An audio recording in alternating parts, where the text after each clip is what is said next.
realmente, o sea, con la misma cantidad de solutos, o sea, porque como les decía, se reabsorbe agua, pero no se modifica la reabsorción de solutos. Entonces, la presencia de poca agua en la orina con la eliminación normal de solutos va a hacer que la osmolaridad urinaria aumente hasta 1200, incluso hasta 1400 miliosmoles sobre litro. Estos mecanismos son mecanismos que tiene el organismo de supervivencia, que no son propios solamente del ser humano. Habíamos nombrado que dependiendo de las especies, por ejemplo, hay un ratón que se llama ratón saltador, que vive en Australia, muy alejado de las fuentes de agua. Ese ratón saltador puede em, este, concentrar muchísimo mayor, en un grado mucho más alto, la orina, porque tienen muchas nefronas medulares. Mientras que otros animales, como los castores, que están cerca de fuentes de agua, ellos no necesitan concentrar tanta la orina y por lo tanto su capacidad de concentración urinaria es más baja, que es más o menos de 500 miliosmoles sobre litro. Por otro lado, es importante recordar que esta capacidad de concentración urinaria, estamos hablando de un adulto, ¿ok? Pero si nos vamos a las edades extremas de la vida, sobre todo a los niños, esta capacidad de concentración urinaria puede variar y puede ser, por ejemplo, el recién nacido, si es un recién nacido que nace prematuro, su capacidad de concentración urinaria va a ser mucho menor, porque sus nefronas están poco desarrolladas. Si es un a término, también va a tener una capacidad de concentración menor. Cuando el riñón va a empezar a desarrollarse, ya al final del primer año de vida, entonces el niño va a poder tener una capacidad de concentración similar a la del adulto. Podemos pasar la otra diapositiva. Ok, eh, la voy a ampliar porque no veo muy bien, ¿no? Ajá, perfecto. Ok, bueno, ahí está todo lo que les estaba diciendo. Fíjense, la concentración máxima que se puede alcanzar en la orina es de 1500, 1400 miliomoles sobre litro. Y hay algo importante en esa lámina que todos tenemos que aprender. Fíjense, les voy a explicar. Eh, un adulto promedio de 70 kilos es capaz de ingerir a través de la alimentación una serie de nutrientes, macro y micronutrientes, y también iones. Esos macro y micronutrientes generan eh, metabolitos, generan este, sí, metabolitos que deben ser excretados, algunos de ellos a través de la orina, y eso se llama carga renal de solutos. Esa carga renal de solutos está representada en un adulto de 70 kilos, más o menos por 600 miliosmoles sobre litro, perdón, por 600 miliosmoles en general. Son 600 miliosmoles que representan nuestra carga renal de solutos. ¿Qué quiere decir eso? Que el riñón tiene que producir un volumen urinario que le permita eliminar esa carga renal de soluto. Y ese volumen urinario mínimo es o sea, que el individuo necesita producir de orina para eliminar esos solutos es de 0,5 litros al día, es decir, de 500 ml. Es lo mínimo que el riñón puede trabajar para, o sea, lo mínimo que el mínimo volumen urinario que el riñón produce para liberar esa carga de soluto. Y eso tiene un nombre que se llama volumen de orina obligatorio o volumen obligatorio de orina, ¿ok?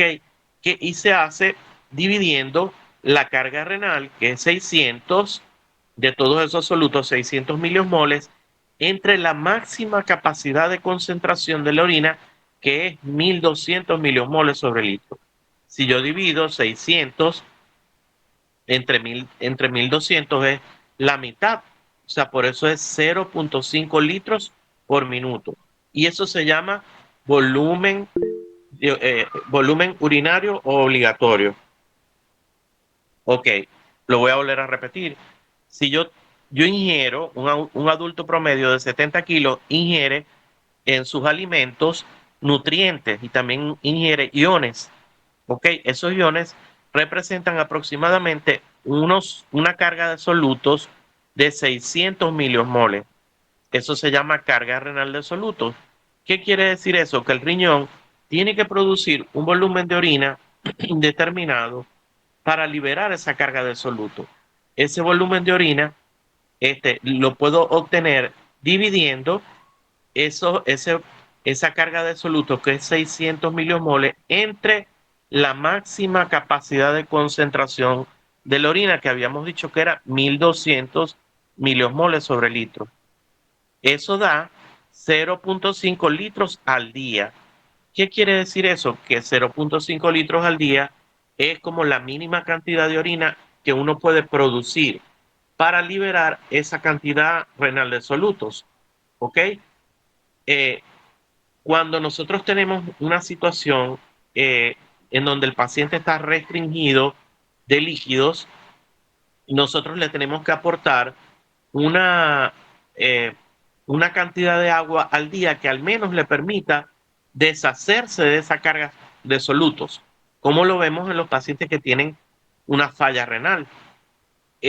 Para más o menos darle al paciente esa cantidad de 0.5, o sea, o la cantidad de líquido necesaria para que él produzca ese volumen renal obligatorio, uno calcula sus pérdidas insensibles y se las da. Se supone que reponiéndole el volumen de pérdidas insensibles, él debe producir ese volumen urinario que le permita excretar esa carga de soluto. Pero ya eso es un plus. O sea, a mí lo que me interesa ahorita es que sepan lo que es el volumen renal obligatorio. ¿Ok? Entonces, para que ese mecanismo de contracorriente pueda funcionar, como dice la lámina, debe estar, eh, deben darse una serie de fenómenos fisiológicos en los túbulos renales.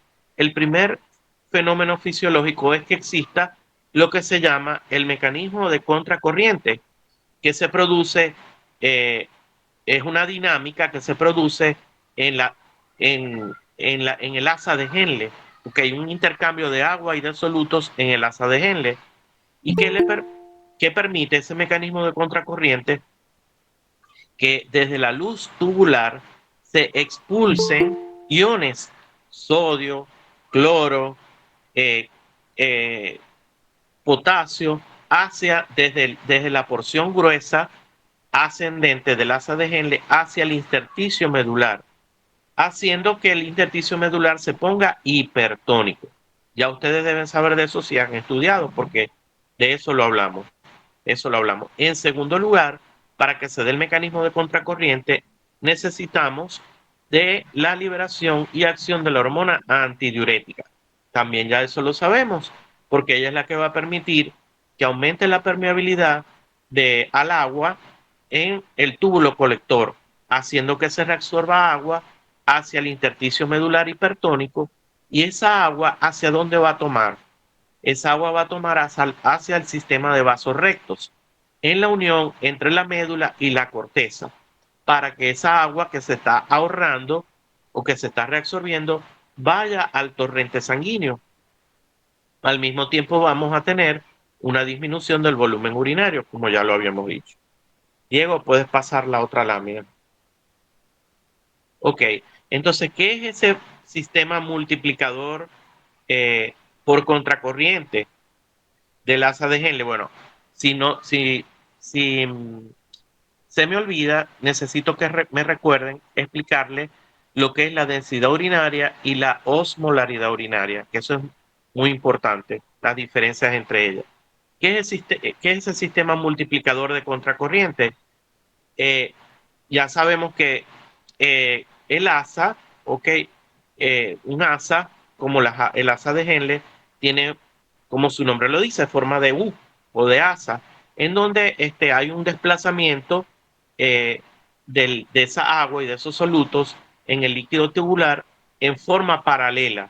¿ok? Hay un líquido tubular que proviene desde el túbulo contorneado proximal, que tiene una osmolaridad similar a la del plasma, que es de 300 miliosmoles sobre litro, y ese líquido va bajando primero hacia el asa de Henle, hacia la porción descendente del asa de Henle, llega hasta la horquilla, sube a la porción ascendente del asa de Henle y llega hasta la porción gruesa del asa de Henle.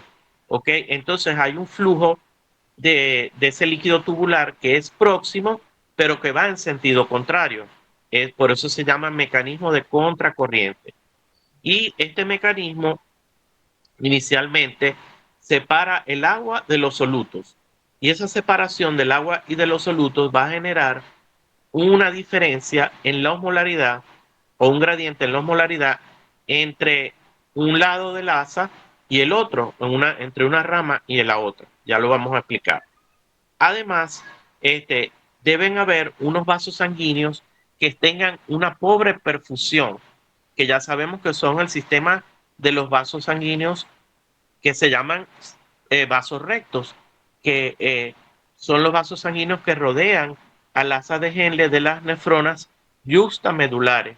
Recuerden que son vasos que están poco perfundidos, que reciben apenas menos del 5% de la perfusión total del riñón. Este sistema de vasos rectos es muy importante porque es lo que permite que los solutos queden concentrados en la médula renal. Es decir, como ellos tienen poco flujo,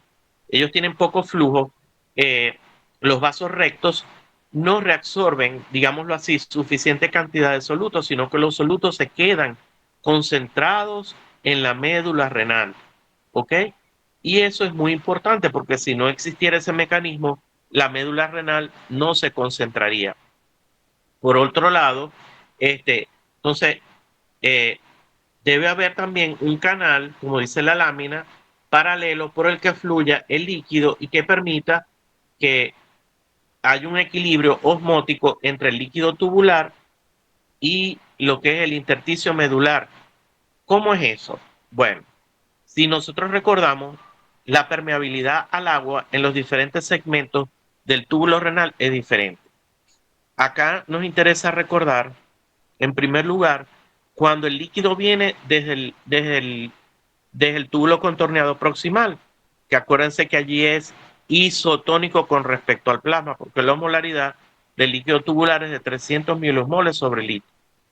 Ese líquido va descendiendo hacia la porción fina descendente del asa de Henle, la cual se caracteriza porque ella sí es permeable al agua. Y al ser permeable al agua, va a permitir que el agua pase desde la luz tubular hacia el intersticio, siguiendo un gradiente. ¿Ok? Eso, eso va a generar que el líquido tubular va aumentando su eh, osmolaridad. Desde 300 va aumentando al ir disminuyendo, al ir bajando por la porción fina descendente del asa de Henle, va a ir aumentando la osmolaridad del líquido tubular hasta que llega a la horquilla del asa, es decir, a la que parece una U. Va aumentando de 300, 400, 600, 800, hasta que llega a la parte más profunda del asa, que ahí la osmolaridad del líquido tubular es más alta, 1200, ¿ok? Miliosmoles por litro. Luego ese líquido sigue empujando, como decíamos, en contracorriente y va a ir hacia la otra asa que es, o sea, la misma asa, pero o sea, hacia la porción ascendente, fina y gruesa, las cuales son impermeables al agua.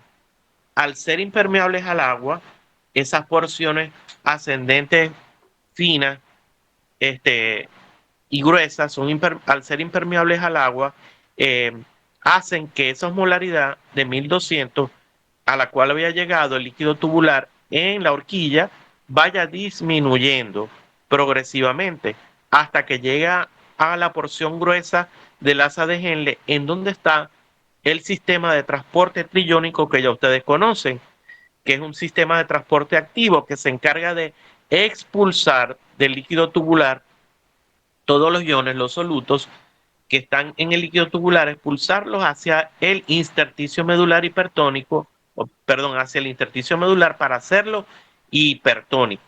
Al ocurrir esto, ¿qué va a pasar con la osmolaridad del líquido tubular? Va a ir disminuyendo.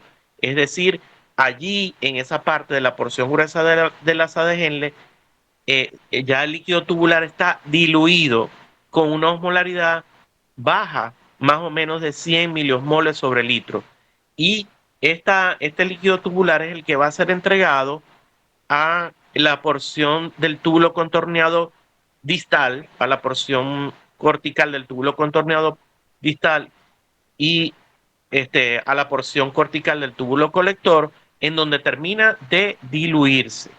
¿Ok? Entonces, eso es importante recordarlo. Cómo va cambiando la osmolaridad del líquido tubular a medida que va pasando por toda el asa de Henle. La fina descendente, la horquilla, la fina ascendente, la porción gruesa del asa de Henle. La siguiente lámina. Ok. Fíjense, el asa de Henle se considera como el segmento que disocia el agua y la sal, porque es el que separa el líquido de los solutos. ¿Ok? Ahí, como decíamos, puede haber reabsorción de sodio y esa reabsorción de sodio ya sabemos que es en la porción gruesa del asa de Henle, que es impermeable al agua. Y ahí eso va a ser, como les decía, la lámina lo está reafirmando lo que les acabo de explicar, que va a haber una disminución de la osmolaridad del líquido tubular a medida que va aumentando, va pasando el líquido tubular por esa porción fina, ascendente y gruesa, y al mismo tiempo va aumentando eh, la osmolaridad en el intersticio medular. ¿Por qué va aumentando la osmolaridad en el intersticio medular? Porque se están expulsándose esos iones por el transportador triónico que tiene la porción gruesa del asa de Henle. Esa disociación o esa expulsión, de solutos desde el líquido tubular en la porción gruesa del asa de Henle hacia el intersticio medular hipertónico genera lo que se llama un gradiente osmótico máximo. Ok, que si lo vemos en las gráficas, lo vemos expresado horizontalmente. Y este gradiente osmótico máximo es de 200 miliosmoles sobre litro. Ok, en el líquido tubular van a haber 200 miliosmoles sobre litro, pero como se están expulsando iones hacia el intersticio medular hipertónico, la osmolaridad de, el- del med- del- de la médula renal va a ser el doble, ¿ok? De 400 miliosmoles sobre litro. A eso, a este efecto se le llama efecto unitario del sistema multiplicador por contracorriente. ¿Ok? Me interesa es que entiendan el proceso. ¿Ok? La lámina dice que la rama descendente de la asa de Henle en el líquido tubular, allí el líquido tubular tiene una osmolaridad de 300 miliomoles, va a conllevar a una salida de agua, como les decía, porque es la porción permeable, ¿ok? Al agua. El agua en la porción descendente de la asa de Henle va al intersticio medular hipertónico, siguiendo el gradiente osmótico, ¿ok? Pero a medida que va subiendo, esa osmolaridad del líquido tubular va a ir disminuyendo hasta que llega a la porción gruesa ascendente del asa de Henle, en donde se da el efecto unitario multiplicador de contracorriente. La osmolaridad del líquido tubular 200, mientras que la osmolaridad de la médula renal de 400. ¿Ok? Y ya ahí ya eso permite que se vaya, la médula renal se vaya haciendo hipertónica para que pueda darse el mecanismo multiplicador de contracorriente. Podemos pasar la otra. Ok, ahí lo tienen en la gráfica. No se ve muy bonito, pero ahí tienen toda la estructura de la nefrona. Fíjense cómo, si nos ubicamos en el túbulo contorneado proximal, vamos a ver si Diego puede señalar. Ajá, túbulo contorneado proximal, fíjense cómo la osmolaridad, bueno, ahí dice 285, pero ya es 285 o 300, o sea, es una osmolaridad similar a la del plasma. Fíjense cómo al bajar por la porción descendente fina del asa de Henle, fíjense cómo la osmolaridad va aumentando. ¿Y por qué va aumentando? Porque es la porción que es permeable al agua. El agua se sale al intersticio y la osmolaridad va aumentando hasta que llega al, a la punta, fíjense, en donde ya es de 1200.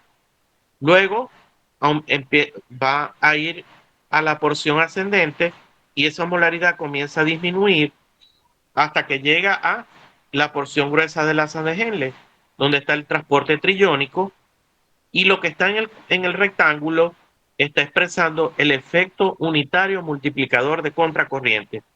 Fíjense cómo la osmolaridad se reduce a 200 y en el intersticio medular hipertónico está en 400 porque se están expulsando esos iones. Luego, fíjense cómo vamos al túbulo contorneado proximal, Diego, ¿ok? Al distal, perdón. Fíjense donde ya la orina está diluida en 100 miliosmoles sobre litro. Y luego vamos al túbulo colector, en donde, fíjense, la osmolaridad del líquido tubular va a depender o no va a depender de la presencia o no de la hormona antidiurética. Si se libera hormona antidiurética, se va a reabsorber agua y la osmolaridad va a ir aumentando. ¿Ok? ¿Ok?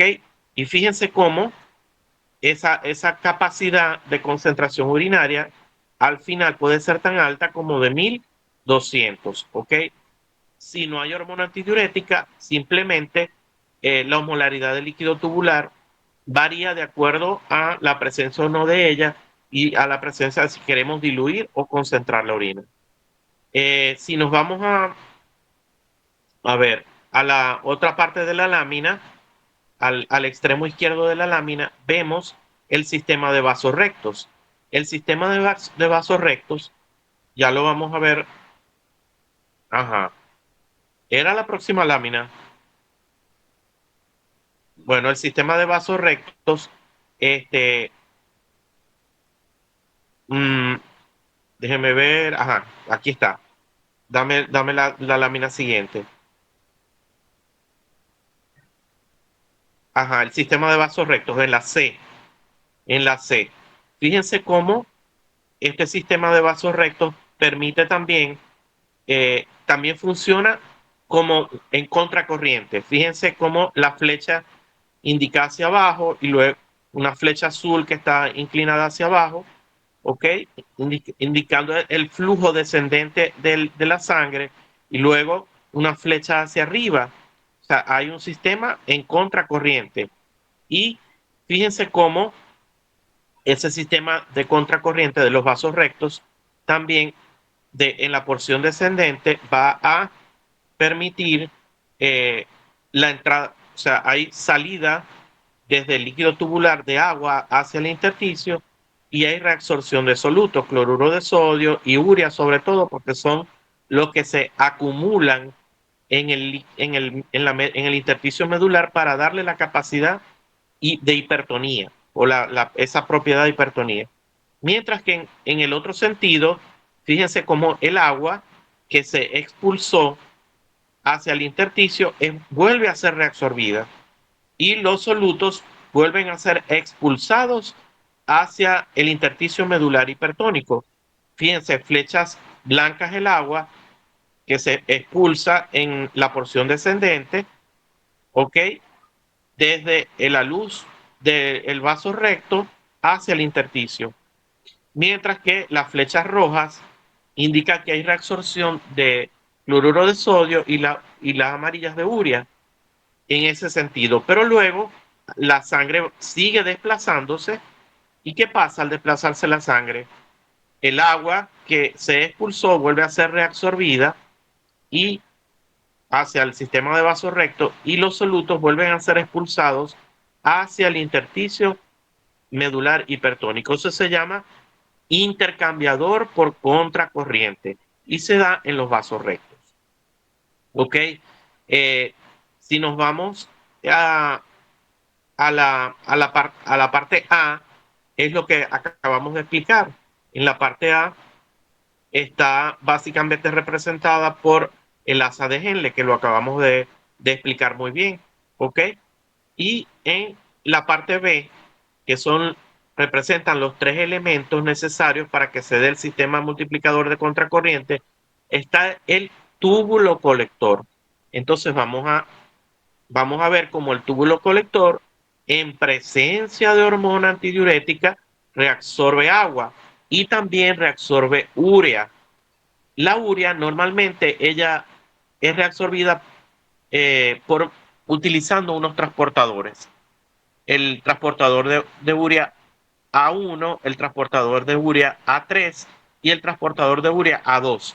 Pero los que funcionan en el túbulo colector más que todo son A1 y A3. Y ellos son capaces de abrirse solo en presencia de hormona antidiurética. Cuando se abre la hormona, cuando se libera la hormona antidiurética, se activan los transportadores de urea. En el túbulo colector, la urea se es reabsorbida hacia el intersticio medular hipertónico para contribuir a aumentar la hipertonicidad medular.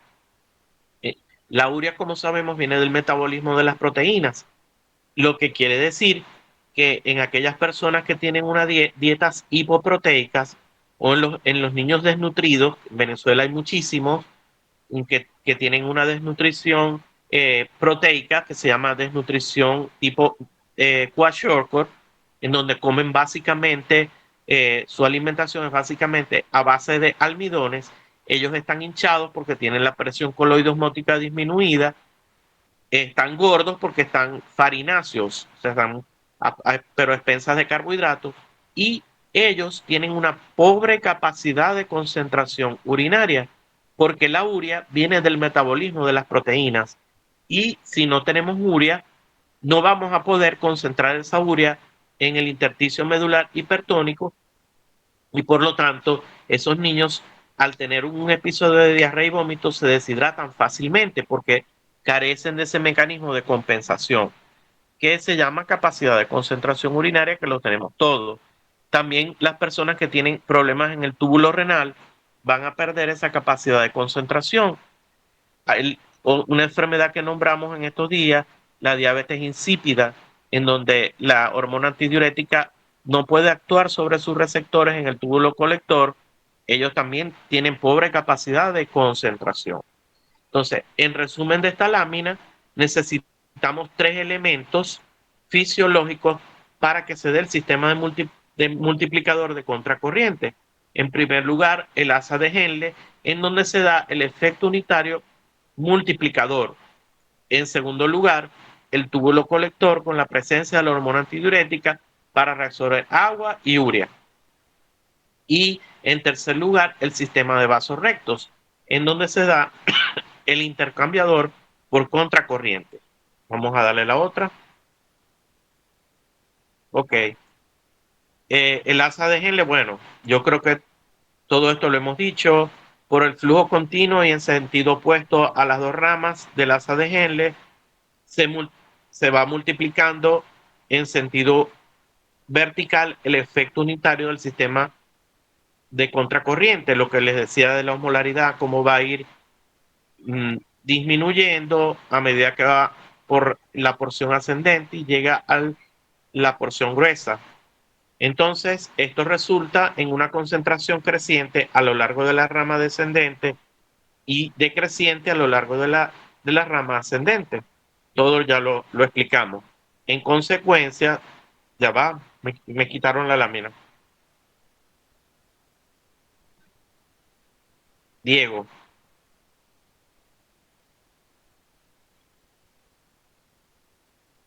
Ahí está la lámina, doctor. ¿Será Ah, que no se sé, ve la debe ser que no aplicación? vi algo.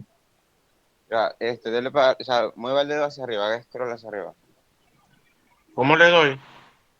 Mueva el dedo de arriba hacia abajo. A ver si Ajá. es. ¿Ya? Ahí lo hice al revés, creo, ¿no? No, no, usted me No avisa. veo la lámina. ¿Ah? Ve que solamente nombres. Solamente los veo a ustedes. Bueno, mueva el dedo de arriba hacia abajo, tocando la pantalla. Ah, me sale ¿Listo? ya va. Me sale el panel de la. O sea, pero tiene que ser es corto, o sea, más o menos como desde la mitad de la pantalla un poquito para arriba, Ya va. De la mitad de la pantalla. hasta el Ajá. otro. Ahí ¿Ya? está la lámina. Ok. Entonces, ya sabemos que la consecuencia de todo este movimiento de agua y de solutos a través de la asa de Henle es que cuando el líquido tubular se entrega al túbulo distal va a tener una osmolaridad baja, es decir, va a ser hipotónico. Vamos, la siguiente.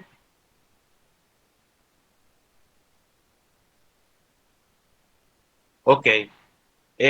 Túbulo colector cortical. El túbulo cortical es obedece, tiene receptores a la hormona antidiurética. La osmolaridad del líquido tubular puede llegar allí a ser de 300 miliosmoles sobre litro porque se va a equilibrar con el intersticio. Y si hay reabsorción de solutos más que de agua, ocurre una dilución del líquido tubular que puede llegar hasta 50 miliosmoles sobre litro. ¿Okay? En el túbulo colector medular, que es el que básicamente participa en el mecanismo de contracorriente, se va a hacer permeable al agua en presencia de hormona antidiurética. Eh, en el segmento papilar, la permeabilidad del túbulo colector también aumenta para la urea, como ya lo habíamos dicho, porque es donde están los transportadores, el A1 y el A3, que ellos son sensibles a la hormona antidiurética. La urea, como ya habíamos dicho en otras oportunidades, eh, es el principal soluto que está contenido, digámoslo así, en la médula renal junto con el sodio, el cloro, calcio, potasio, pero sobre todo cloruro de sodio y urea son los más importantes para contribuir a la hipertonicidad medular.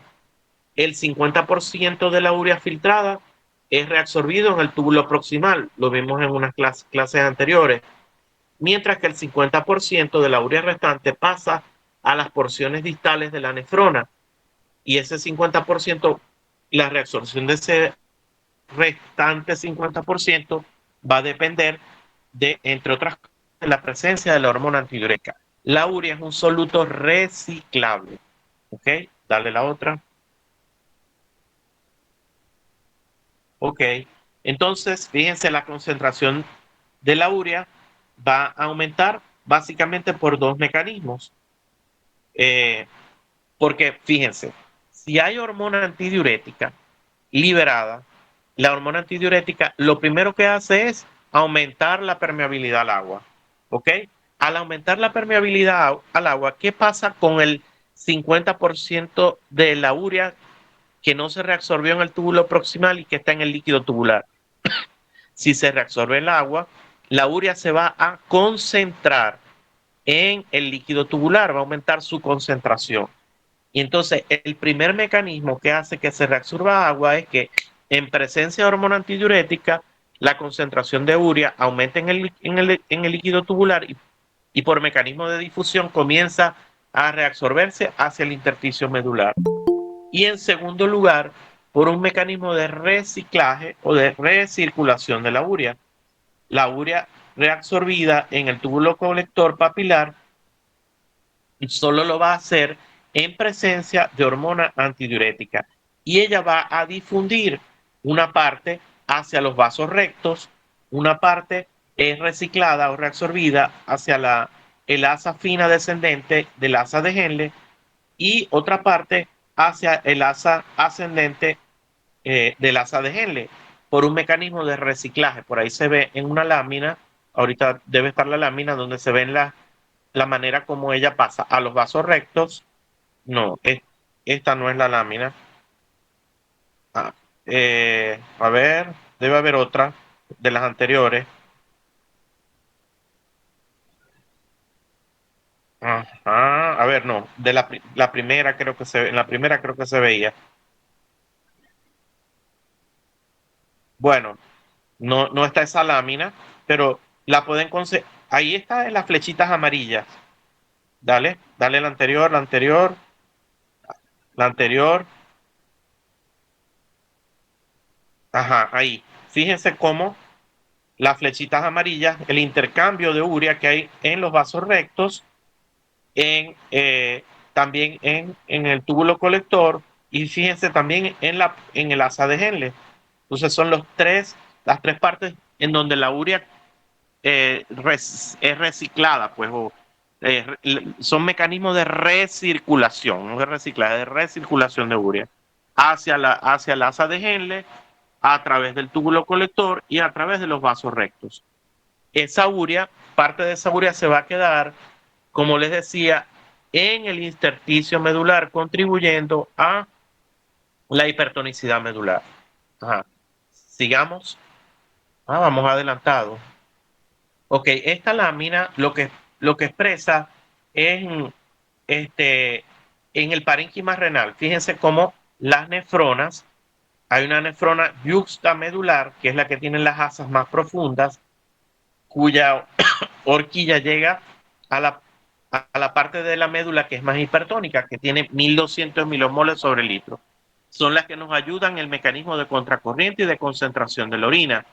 Las asas que son más cortas, fíjense cómo se quedan más bien en la unión córtico-medular, en donde la osmolaridad del intersticio medular no es máxima, es como la mitad, 600 milimoles sobre litro. Están como en la parte intermedia entre la corteza y la médula. Ellas son las corticales. Ellas no sirven tanto para la capacidad de concentración. ¿Ok? Sigamos. Ajá, ahí está la lámina en donde habla de los vasos rectos y el intercambiador de contracorriente que les expliqué hace rato. Dice que permite que la sangre fluya a través de ellos sin provocar cambios en el gradiente osmótico entre la corteza y la médula. ¿Por qué? Porque ya sabemos que en esos vasos rectos el flujo de sangre que viene en la porción descendente va a permitir que salga agua desde la luz del vaso recto hacia el intersticio y se reabsorba cloruro de sodio y urea a medida que el líquido se va desplazando y va al otro lado del vaso recto, porque es en contracorriente. Ocurre lo contrario, el agua se reabsorbe y los solutos son expulsados. Y eso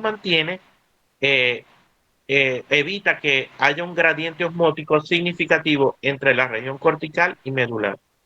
Los túbulos colectores y las asas de Henle están, por supuesto, en estrecho contacto con los vasos rectos, porque son los tres elementos. El, el asa de Henle, el túbulo colector y los vasos rectos. Son los tres elementos fisiológicos que nos van a permitir que se dé el mecanismo de contracorriente. Y como ya sabemos, este mecanismo lo que va a hacer es que podamos concentrar nuestra orina. Dale la otra. Bueno, acá lo ven, ya sabemos, el vaso recto haciendo lo que el intercambiador por contracorriente. Fíjense cómo los solutos van entrando en la flecha roja en la parte descendente y va saliendo agua, va aumentando la osmolaridad de la sangre, luego en sentido contrario se reabsorbe agua y se expulsan solutos. Y eso evita que haya un gradiente significativo entre corteza y médula. La otra, ok. Ajá, antes de pasar a la presentación de micción, les quiero hablar de lo que es la densidad urinaria. Y esta es una pregunta que puede salir hasta en el examen. La densidad urinaria es un parámetro, digámoslo así, físico-químico que se le mide al examen de orina, a la orina, a una muestra de orina. Esa densidad urinaria va a estar representada o va a estar dada, a ver, por el número de solutos que estén presentes en la orina y también por el tamaño de ellos. O sea, mm, por el peso molecular de ellos y por el número de solutos. O sea, la orina puede tener solutos con un peso molecular específico o un tamaño específico y en un número determinado. Ambas características físico-químicas determinan lo que se llama la densidad urinaria.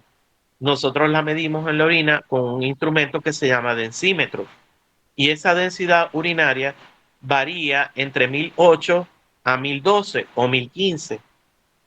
Eh, ¿Para qué sirve la densidad urinaria? Ella nos da una orientación sobre cómo está la capacidad de concentración del túbulo renal y cómo está también nuestro, a ver, cómo está el riñón eh, actuando frente a los cambios del agua. ¿Por qué? ¿Qué quiere decir esto? Bueno, quiere decir que si nosotros estamos deshidratados, nuestra densidad urinaria va a estar elevada, va a ser mayor a 1020, ¿ok? Gramos sobre litro, va a ser mayor a 1020. Mi densidad urinaria va a aumentar. ¿Por qué? Porque van a haber más solutos en la orina, ¿ok? Si yo tengo más bien un estado de hipervolemia, pues, o tengo exceso de agua, mi densidad urinaria va a disminuir, ¿ok? Esto es en un riñón que esté normal. La densidad urinaria entonces nos va a permitir eh, aproximarnos a la capacidad de concentración y a la función tubular. La densidad urinaria, lógicamente, varía también con la edad. En los bebecitos, en los niños pequeños, menores de un año, en los recién nacidos, como su capacidad de concentración es menor, en ellos es normal que las densidades urinarias sean más bajas. ¿Ok? Entonces, si yo tengo un paciente que está deshidratado, voy a esperar una densidad urinaria elevada. ¿Ok? Pero fíjense, un dato muy importante, densidad urinaria me refleja número y eh, peso o tamaño de los solutos presentes en la orina en relación al volumen en la orina. ¿Ok? Pero es un parámetro que puede variar o puede ser modificado en ciertas situaciones. Por ejemplo, cuando hay solutos en la orina que no deberían de estar, ¿cuál soluto no debería estar en la orina? La glucosa, por ejemplo. No deberíamos de tener glucosa en la orina. Si tenemos glucosa en la orina, el, va a variar tanto el tamaño como el peso de esos solutos y vamos a tener una densidad urinaria elevada, pero no va a reflejar un estado, digamos, por, por falta de líquido, sino por presencia de un soluto que no debería estar presente en la orina, que va a modificar el tamaño, el peso molecular y por eso vamos a tener una alta densidad. ¿Qué otra situación puede modificar la densidad urinaria? Cuando a los pacientes les administran contraste endovenoso para hacer algún estudio, como por ejemplo contrastes que tengan yodo, eso se elimina por la orina y entonces ese yodo es un soluto que va a elevar la densidad urinaria. Eh, Cuando le colocamos a un paciente diuréticos que eviten el transporte triónico, los diuréticos de asa, la carga renal de sodio, de potasio, de magnesio, sobre todo sodio y potasio, va a ser mucho más alta y va a modificar la densidad urinaria. Más no necesariamente esa modificación de la densidad urinaria implica que la osmolaridad urinaria esté aumentada. ¿Por qué? Porque cuando hablamos de osmolaridad urinaria, hablamos solamente del número de solutos en relación con la orina, no del tamaño, no número y tamaño, sino número de partículas o de solutos que se encuentran en la orina, miliosmoles por litro, ¿ok? Y ya sabemos que esa osmolaridad urinaria va a variar de acuerdo a las necesidades hídricas, pudiendo ser en un extremo muy bajita, como de 50 miliomoles sobre litro, o pudiendo ser una osmolaridad urinaria que sea 4 veces la osmolaridad plasmática, como 1200 o 1400 miliosmoles sobre litro. Listo.